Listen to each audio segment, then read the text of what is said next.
Fala, meu querido, chegamos com a prova da FUVEST 2023. Essa questão aqui é um tema bem recente e um tema que quer ter uma certeza daquilo que vai cair nos próximos anos, são questões desse jeito. Tem sido uma tendência a FUVEST colocar questões sobre radiação eletromagnética, física contemporânea, então é um tema que não era muito cobrado em um passado recente, mas agora tem caído com bastante intensidade, então fique esperto para aprender muito bem. Por enquanto, as questões ainda não são tão difíceis, você precisa saber aquele espectro eletromagnético, mas ainda dá para a gente resolver por conceitos mais básicos. Você vai ver que nessa questão ele até te dá um texto base para responder, então ela vai te ajudar, mas talvez daqui a um tempinho você vai ter que caminhar com suas próprias pernas, como se fosse qualquer outro tipo de questão que tanto cai na FUVEST por aqui.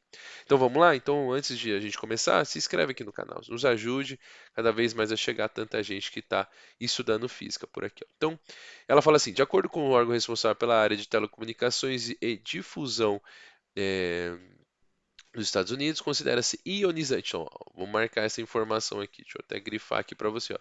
Considera-se ionizante qualquer radiação eletromagnética que transporte uma energia maior do que 10 electrovolts. Tá bom, então 10 electrovolts vai ser o nosso start aí para que seja uma radiação de tipo ionizante. Essa energia é equivalente transportada pelo ultravioleta longínquo, uma das faixas mais energéticas do ultravioleta.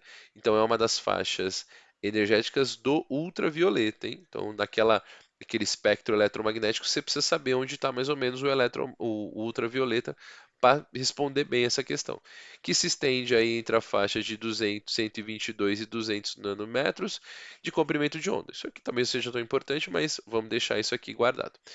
De acordo com a professora Patrícia Nicolucci da USP, há dois tipos de radiação: a ionizante e a não ionizante. Ele dá essa definição para a gente.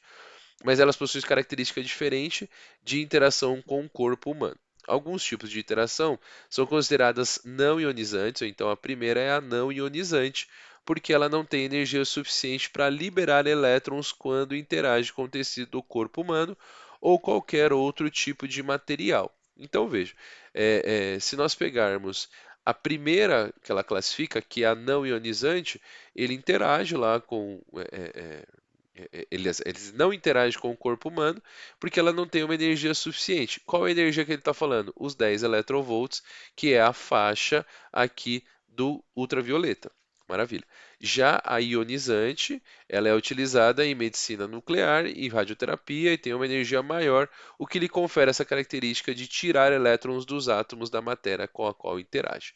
Maravilha, eu preciso então saber que existe uma fronteira aí, um limitador, que é a faixa do que a gente chama de ultravioleta.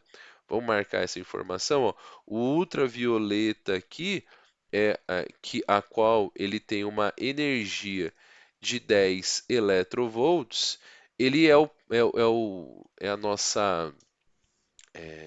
nossa divisão que eu tenho entre os ionizantes. Vou marcar essa informação aqui, ó. Se eu tiver uma energia maior do que o do ionizante, maior do que 10 volts, 10 electrovolts, e o ionizantes. Ó, pronto. E se eu tiver uma energia menor do que 10 electrovolts, aí a gente vai ter uma característica de não ionizante. E aí ela te deu essas informações, o que é ionizante e o que não é ionizante. Beleza. Agora, o que você precisa saber além disso? Você precisa saber também como calcular essa energia, né? A energia que a gente encontra aqui, ela depende da frequência. O que a gente está querendo dizer com esse tipo de informação? Que a energia desses 10 electrovolts, feitas a partir de uma frequência, elas partem dessa equação a qual o que o Planck relacionou, né? Que quanto maior é a minha energia, maior é a minha frequência. Elas são diretamente proporcional. E o oposto também vale. Quanto menor a frequência, menor a energia. Então veja, se nós estamos falando do ultravioleta, naquele espectro eletromagnético, o ultravioleta tem uma posição. Se a gente tiver tudo que vem antes, tiver uma frequência menor do que o ultravioleta, ele é não ionizante. Tudo que tiver uma frequência maior do que o ultravioleta, ele é ionizante. Então veja, aqui a luz branca, a luz visível, vou até colocar, nem vou colocar luz branca, vou colocar luz visível aqui, a gente tem ela antes do ultravioleta. Então, aí se nós temos essa luz visível, ela tem uma frequência menor, uma energia menor, ela é não ionizante. O micro-ondas também outro aqui que a gente coloca junto, né, na faixa do antes do ultravioleta. Vale a pena depois você estudar um pouquinho sobre o espectro de luz, o espectro de luz eletromagnético.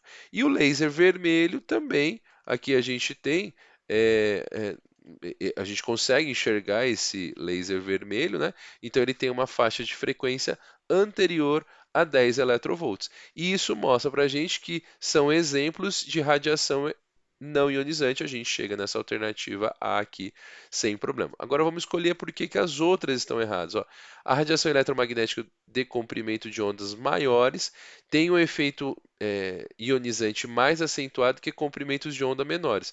Aqui que ele está querendo dizer que o comprimento de onda é proporcional à energia. E é errado isso. Por que eu vou te dizer isso? Ó, se nós falarmos que a, a, a frequência aqui, ela se você fizer aqui a velocidade é lambda, é lambda, que é o comprimento de onda vezes a frequência aqui, a gente costuma colocar que é a velocidade da luz, né? O c aqui, é c sobre lambda.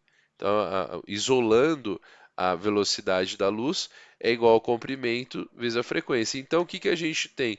A gente também encontra que a energia também está associada ao comprimento de onda, mas de uma forma inversamente proporcional. Se eu diminuir o meu comprimento de onda, que eu aumento a minha frequência. Aliás, diminui meu comprimento de onda, que eu aumento minha energia.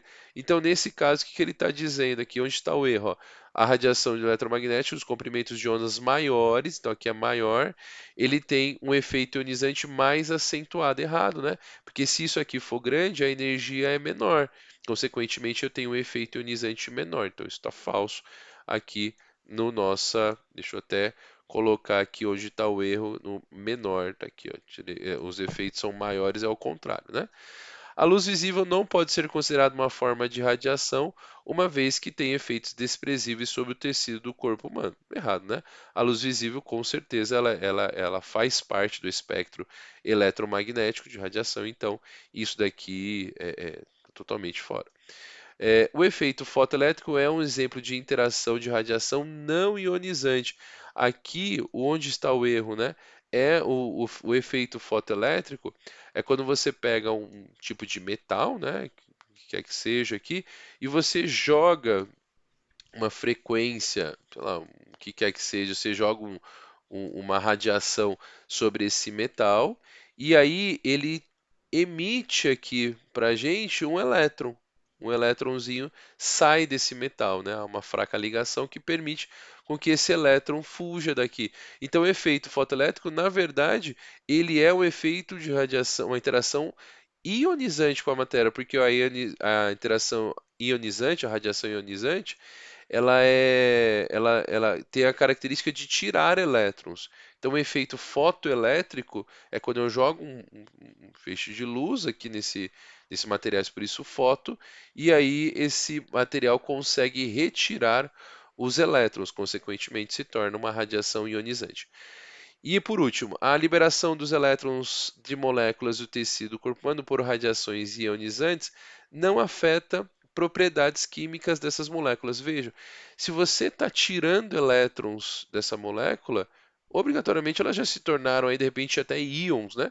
E aí, consequentemente, se você tem um átomo neutro aí com a mesma quantidade de prótons e elétrons e você de repente retira um elétron desse corpo, ele já não se torna o mesmo material e aí ele altera as propriedades químicas desses materiais e consequentemente isso aqui está fora, alternativa A.